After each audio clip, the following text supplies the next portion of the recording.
अष्टावक्र गीता। बहुत समय पहले भारत भूमि पर एक ऐसे महापुरुष का जन्म हुआ जिनका नाम आज भी हमें यह सिखाता है कि सच्चा सौंदर्य और शक्ति आत्मा में होती है, शरीर में नहीं। वह थे ऋषि अष्टावक्र। उनका जन्म असाधारण था। जब वे इस धरती पर आए तब उनका शरीर 8 स्थानों से टेढ़ा मेढ़ा था। देखने वालों को यह विचित्र लगता था, लेकिन यही विचित्रता उन्हें अलग बनाती थी। लोग उन्हें देखकर अजीब नजरों से देखते, पर समय ने सिद्ध कर दिया कि उनके भीतर जो ज्ञान था वह देवताओं के समान तेजस्वी था। ऋषि अष्टावक्र के पिता का नाम कहोर था। वेदों के महान विद्वान थे और अपने ससुर ऋषि उड्डालक के आश्रम में रहते थे। हर रात वे घंटों वेदों का पाठ करते। उनकी पत्नी सुजाता गर्भवती थी और गर्भ में पल रहा शिशु पिता का वेद पाठ सुनता था। यह कोई साधारण शिशु नहीं था। गर्भ में ही उसने वेदों का मर्म समझ लिया था।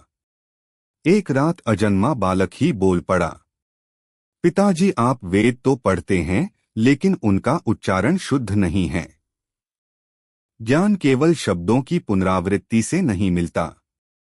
सच्चा ज्ञान आत्मा की गहराई से प्रकट होता है। यह सुनकर सभा में बैठे ऋषि स्तब्ध रह गए। कहोर को क्रोध आ गया। उन्होंने गर्भस्थ शिशु को श्राप दिया, जैसे तेरी वाणी वक्र है वैसे ही तेरा शरीर भी वक्र होकर जन्म लेगा। और समय आने पर वही हुआ। सुजाता ने जिस पुत्र को जन्म दिया उसका शरीर 8 स्थानों से विकृत था। उसका नाम रखा गया अष्टावक्र। लेकिन अष्टावक्र के जीवन की कठिनाइयां यहीं खत्म नहीं हुई थी। उनके जन्म से पहले ही पिता कहोर धन की आवश्यकता के कारण राजा जनक की सभा में शास्त्रार्थ करने पहुंचे थे। जनक की सभा भव्य थी। हजारों गाय जिनके सींगों पर सोना जड़ा था और गले में कीमती आभूषण लटक रहे थे, वहां खड़ी थी। घोषणा हुई थी कि जो पंडित शास्त्रार्थ में विजय होगा वही यह सब ले जाएगा। पराजित होने वाले को मृत्युदंड भी दिया जा सकता था। कहोर का सामना हुआ दरबार के महान पंडित वंदिन से। दुर्भाग्य से कहोर पराजित हो गए और वंदिन ने उन्हें जल में डुबोकर प्राण हर लिए। कई दिन बीते पर कहोर घर नहीं लौटे। सुजाता का हृदय व्याकुल था। उनके पिता आर्षि उड्डालक ने खोजबीन करवाई और पता चला कि कहोर की मृत्यु हो चुकी है। यह दुखद समाचार अष्टावक्र से छुपा लिया गया। बालक यह मानकर बड़ा हुआ कि उसके नाना ही उसके पिता हैं। समय बीतता गया। 12 वर्ष का होने तक अष्टावक्र ने असाधारण ज्ञान अर्जित कर लिया। गर्भ में ही उन्होंने वेदों का सार पा लिया था और आश्रम में सतत अध्ययन ने उन्हें और भी प्रखर बना दिया। लोग कहते थे कि उसकी बुद्धि ब्रह्मा के समान है। लेकिन एक दिन उनके जीवन में ऐसा मोड़ आया जिसने सब बदल दिया। उन्हें सच्चाई का पता चला कि उनके पिता कहोर वंदिन के हाथों पराजित होकर मृत्यु को प्राप्त हुए थे। यह सुनकर उनका हृदय आहत हो गया। आंखों से आंसू बहने लगे। उन्होंने मां से कहा, मां मुझे आज्ञा दीजिए, मैं अभी जाकर उस वंदिन को परास्त करूंगा और अपने पिता का सम्मान लौटाऊंगा। मां ने रोका। बोली, बेटा तू अभी बालक है। वंदिन बड़ा चतुर और अनुभवी है। वहां तुझे अपमान झेलना पड़ सकता है। लेकिन अष्टावक्र अडिग रहे। उनका उत्तर था, मां शरीर चाहे कैसा भी हो, ज्ञान की शक्ति में कोई बाधा नहीं है। मैं अपने पिता के लिए न्याय लेकर रहूंगा। उन्होंने अपने मामा श्वेतकेतु को साथ लिया और राजा जनक की नगरी मिथिला की ओर चल पड़े। उस समय वहां महायज्ञ का आयोजन हो रहा था। देश भर के विद्वान पंडित वहां एकत्र हुए थे। महल के द्वार पर पहुंचते ही द्वारपाल ने उन्हें रोक दिया। बालकों को प्रवेश की अनुमति नहीं है। केवल वृद्ध और विद्वान ब्राह्मण ही सभा में जा सकते हैं। अष्टावक्र ने गंभीर स्वर में उत्तर दिया, क्या केवल सिर के सफेद बाल ही वृद्ध होने का प्रमाण है? जो ज्ञान में परिपक्व हो वही सच्चा महापुरुष है। हम यहाँ तुम्हारे पंडित वंदिन से शास्त्रार्थ करने आए हैं। द्वारपाल उनकी बातों से स्तब्ध रह गया और उन्हें सभा में जाने दिया। सभा में जब लोगों ने अष्टावक्र को देखा तो हंसी से गूंज उठी। सब उसका मजाक उड़ाने लगे। कोई कहता, देखो यह तो 8 जगह से टेढ़ा है। कोई कहता, ऐसा बालक पंडितों की सभा में क्या करेगा। लेकिन अष्टावक्र भी हंस पड़े। राजा जनक को आश्चर्य हुआ। उन्होंने पूछा, बालक, सब लोग तुझे देखकर हंस रहे हैं, पर तू क्यों हंस रहा है? अष्टावक्र ने शांत किंतु दृढ़ स्वर में उत्तर दिया, राजन, मैं इसलिए हंस रहा हूं क्योंकि इस सभा में ज्ञानियों की जगह चमड़े के व्यापारी बैठे हैं। यह लोग मेरे शरीर को देख रहे हैं, मेरी आत्मा को नहीं। मंदिर टेढ़ा हो तो क्या आकाश भी टेढ़ा हो जाता है? घड़ा फूट जाए तो क्या पानी भी फूट जाता है? नहीं ना। वैसे ही मेरा शरीर टेढ़ा है, आत्मा नहीं। सभा एकदम शांत हो गई।